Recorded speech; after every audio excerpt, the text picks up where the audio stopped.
Welcome back to part 2 of In the Beginning, from the very beginning, and our covering of a short history of the world, a shorter version of H.G.Wells' Outline of History, published in 1922. And here is the content of that book. It covers everything from the very beginning of life to the coming of the humanoid, the Neanderthal man, etc., and religion. We're going to use, it's quite extensive, we're going to use a free application online to read this information, because it's very, very interesting, even though it's very extensive. The story of our world is a story that is still very imperfectly known. A couple of 100 years ago, men possessed the history of little more than the last 3,000 years.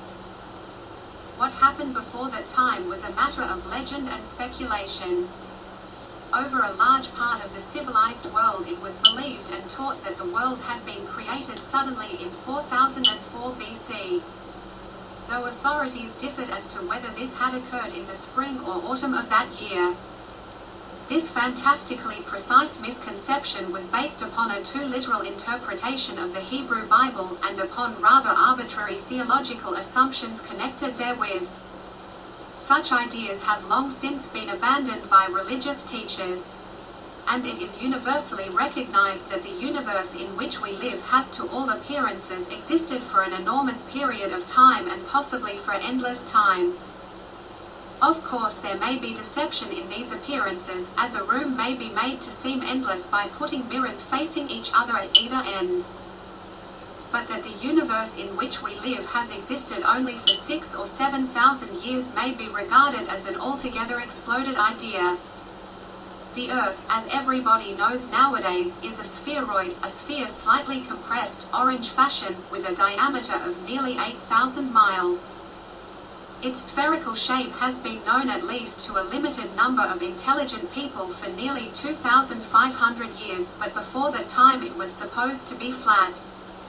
And various ideas which now seem fantastic were entertained about its relations to the sky and the stars and planets. We know now that it rotates upon its axis, which is about 24 miles shorter than its equatorial diameter, every 24 hours, and that this is the cause of the alternations of day and night. That it circles about the sun in a slightly distorted and slowly variable oval path in a year. Its distance from the sun varies between 91.5 million at its nearest and 94.5 million miles. Luminous spiral clouds of matter. Luminous spiral clouds of matter, nebula photographed 1910, photo, G.W. Ritchie. About the Earth circles a smaller sphere, the Moon, at an average distance of 239,000 miles. Earth and Moon are not the only bodies to travel round the Sun. There are also the planets, Mercury and Venus, at distances of 36 and 67 millions of miles, and beyond the circle of the Earth, and disregarding a belt of numerous smaller bodies. The planetoids, there are Mars, Jupiter, Saturn, Uranus and Neptune at mean distances of 141, 483, 886, 1,782, and 1,793 millions of miles respectively. These figures in millions of miles are very difficult for the mind to grasp. It may help the reader's imagination if we reduce the Sun and planets to a smaller, more conceivable scale. The nebula seen edge on. The nebula seen edge on, note the central core which, through millions of years, is cooling to solidity. Photo, G.W. Ritchie. If, then, we represent our Earth as a little ball of 1-inch diameter, the Sun would be a big globe 9 feet across and 323 yards away, that is about 1/5 of a mile. 4 or 5 minutes walking. The Moon would be a small p 2.5 feet from the world. Between Earth and Sun there would be the two inner planets, Mercury and Venus, at distances of 125 and 250 yards from the Sun. All round and about these bodies there would be emptiness until you came to Mars, 175 feet beyond the Earth, Jupiter nearly a mile away, a foot in diameter, Saturn a little smaller, 2 miles off, Uranus 4 miles off and Neptune 6 miles off. Then nothingness and nothingness except for small particles and drifting scraps of attenuated vapor for thousands of miles. The nearest star to Earth on this scale would be 40,000 miles away. These figures will serve perhaps to give one some conception of the immense emptiness of space in which the drama of life goes on. For in all this enormous vacancy of space we know certainly of life only upon the surface of our Earth.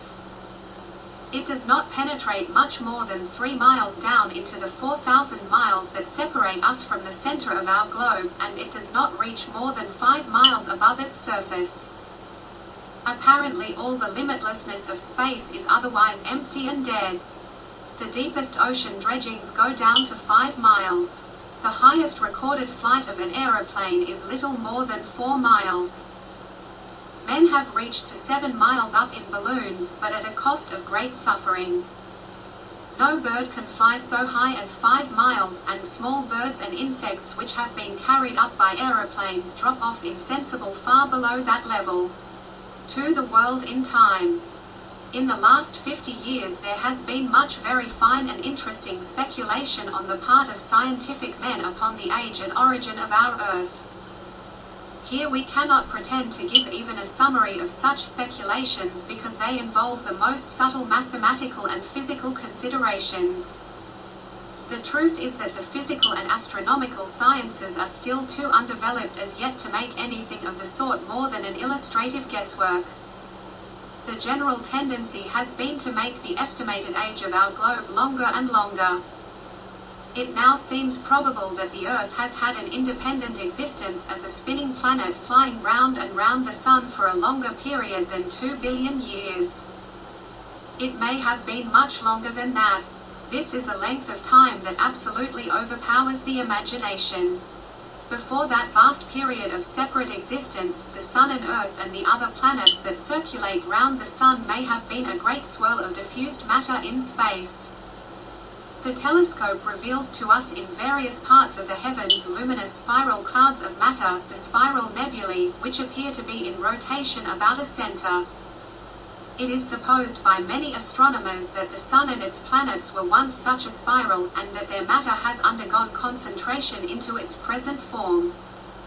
Through majestic eons that concentration went on until in that vast remoteness of the past for which we have given figures, the world and its moon were distinguishable. They were spinning then much faster than they are spinning now, they were at a lesser distance from the Sun, they travelled round it very much faster. And they were probably incandescent or molten at the surface. The Sun itself was a much greater blaze in the heavens. The Great Spiral Nebula. The Great Spiral Nebula photo, G.W. Ritchie. If we could go back through that infinitude of time and see the Earth in this earlier stage of its history, we should behold a scene more like the interior of a blast furnace or the surface of a lava flow before it cools and cakes over than any other contemporary scene. No water would be visible because all the water there was would still be superheated steam in a stormy atmosphere of sulphurous and metallic vapors. Beneath this would swirl and boil an ocean of molten rock substance. Across a sky of fiery clouds the glare of the hurrying Sun and Moon would sweep swiftly like hot breaths of flame. A dark nebula. A dark nebula taken in 1920 with the aid of the largest telescope in the world. One of the first photographs taken by the Mount Wilson telescope. There are dark nebulae and bright nebulae. Professor Henry Norris Russell, against the British theory, holds that the dark nebulae preceded the bright nebulae. Photo, Professor Hale. Slowly by degrees as 1 million of years followed another, this fiery scene would lose its eruptive incandescence.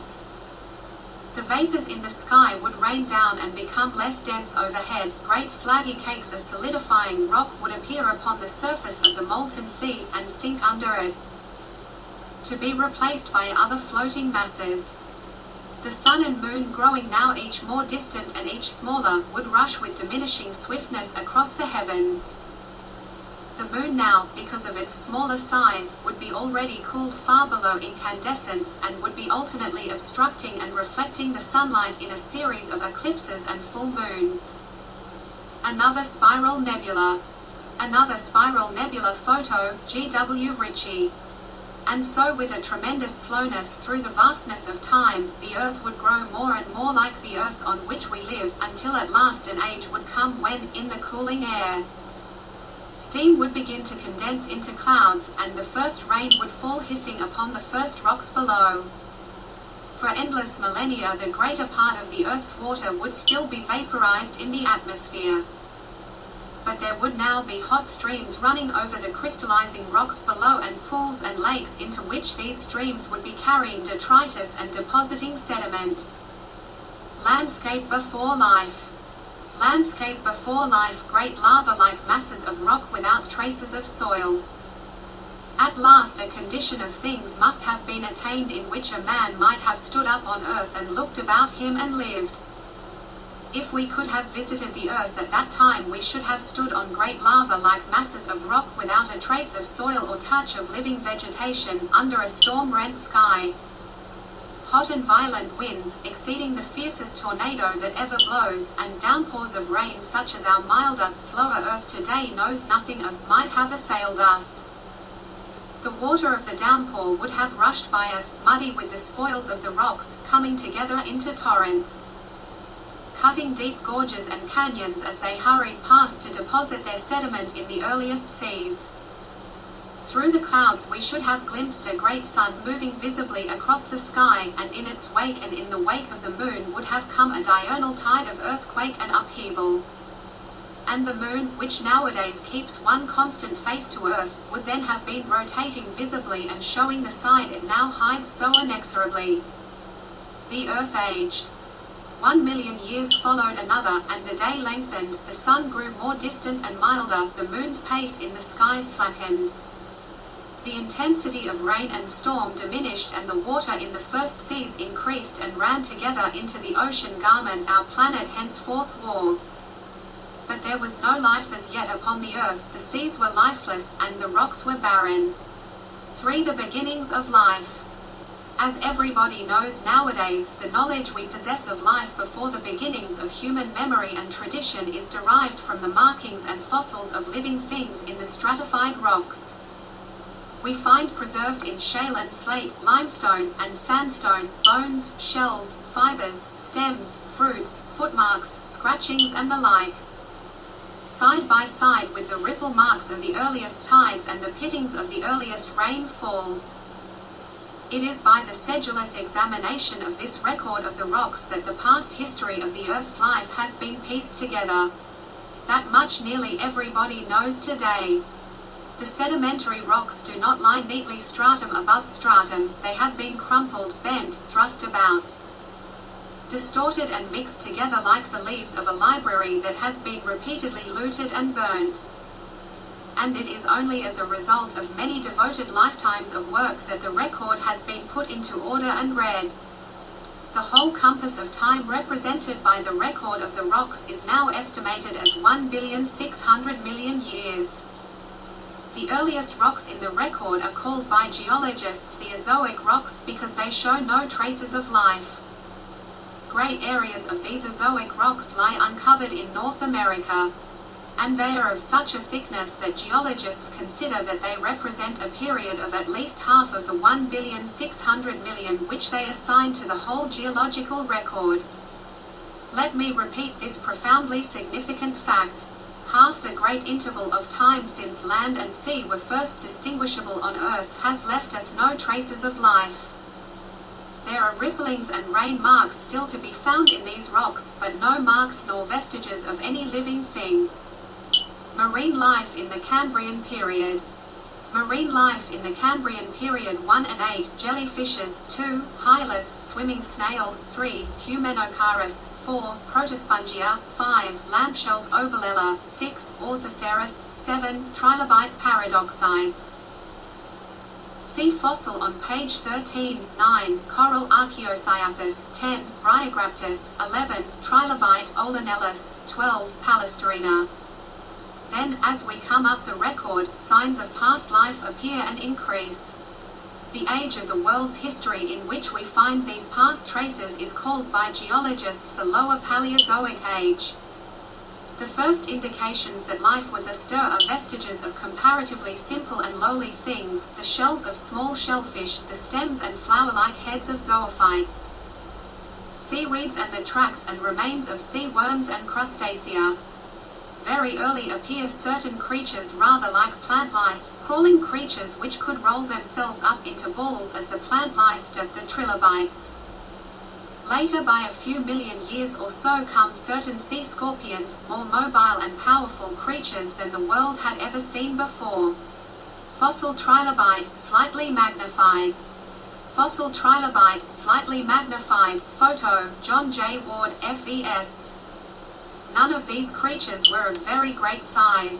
Among the largest were certain of the sea scorpions, which measured 9 feet in length. There are no signs whatever of land life of any sort, plant or animal. There are no fishes nor any vertebrated creatures in this part of the record. Essentially all the plants and creatures which have left us their traces from this period of the Earth's history are shallow water and intertidal beings.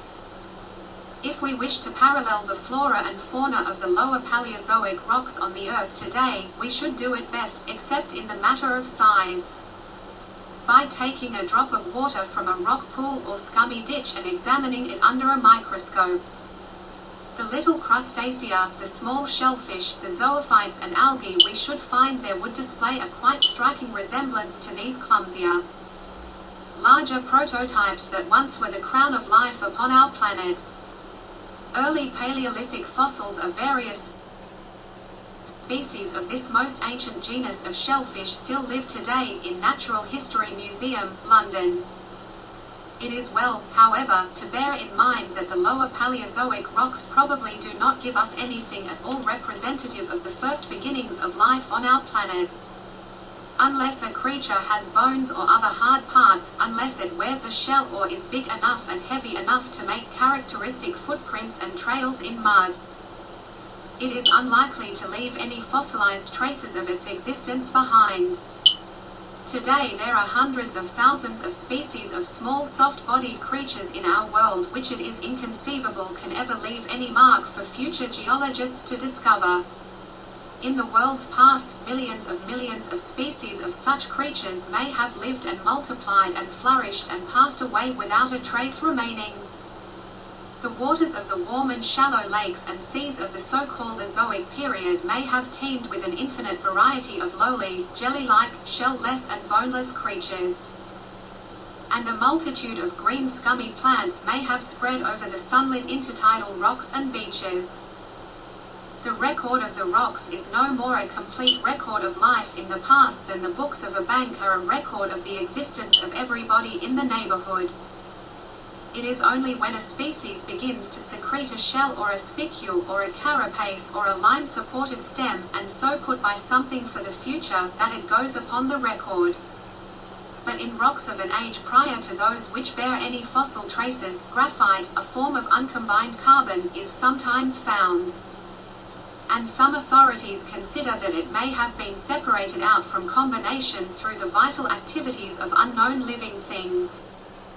In the days when the world was supposed to have endured for only a few thousand years, it was supposed that the different species of plants and animals were fixed and final.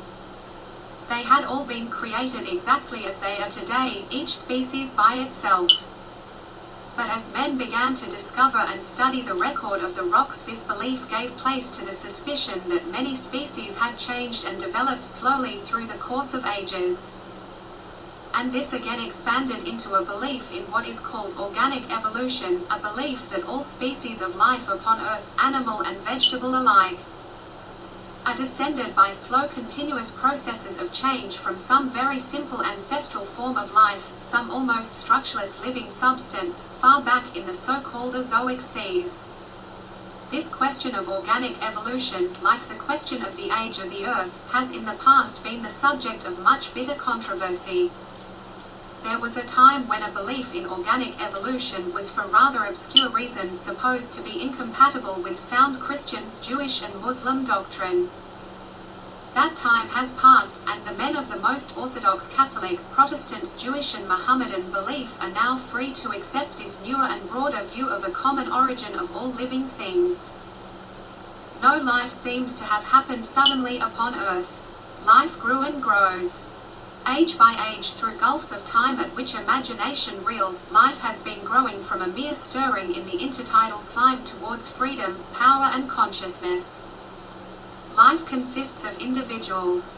These individuals are definite things, they are not like the lumps and masses, nor even the limitless and motionless crystals, of non-living matter. And they have two characteristics no dead matter possesses. They can assimilate other matter into themselves and make it part of themselves, and they can reproduce themselves. They eat and they breed. They can give rise to other individuals, for the most part like themselves, but always also a little different from themselves.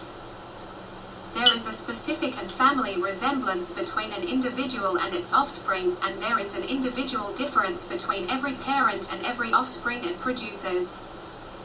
And this is true in every species and at every stage of life. See scorpion showing body armor.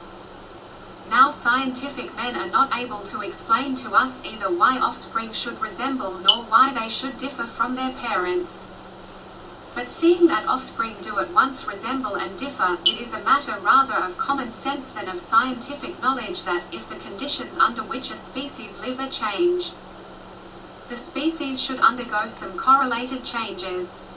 Because in any generation of the species there must be a number of individuals whose individual differences make them better adapted to the new conditions under which the species has to live, and a number whose individual differences make it rather harder for them to live. And on the whole the former sort will live longer, bear more offspring, and reproduce themselves more abundantly than the latter. And so generation by generation the average of the species will change in the favorable direction. This process, which is called natural selection, is not so much a scientific theory as a necessary deduction from the facts of reproduction and individual difference. There may be many forces at work varying, destroying and preserving species, about which science may still be unaware or undecided. But the man who can deny the operation of this process of natural selection upon life since its beginning must be either ignorant of the elementary facts of life or incapable of ordinary thought. Many scientific men have speculated about the first beginning of life, and their speculations are often of great interest. But there is absolutely no definite knowledge and no convincing guess yet of the way in which life began. But nearly all authorities are agreed that it probably began upon mud or sand in warm sunlit shallow brackish water, and that it spread up the beaches to the intertidal lines and out to the open waters. A Devonian shark gnat. Hist. Mus. That early world was a world of strong tides and currents. An incessant destruction of individuals must have been going on through their being swept up the beaches and dried, or by their being swept out to sea and sinking down out of reach of air and sun. Early conditions favored the development of every tendency to root and hold on, every tendency to form an outer skin and casing to protect the stranded individual from immediate desiccation. From the very earliest, any tendency to sensitiveness to taste would turn the individual in the direction of food. And any sensitiveness to light would assist it to struggle back out of the darkness of the sea deeps and caverns, or to wriggle back out of the excessive glare of the dangerous shallows. Probably the first shells and body armor of living things were protections against drying rather than against active enemies.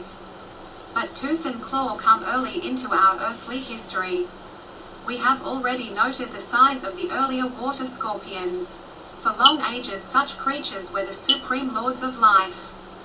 Then in a division of these Paleozoic rocks called the Silurian division, which many geologists now suppose to be as old as 500 million years, there appears a new type of being. Equipped with eyes and teeth and swimming powers of an altogether more powerful kind. These were the first known backboned animals, the earliest fishes, the first known vertebrate. Welcome.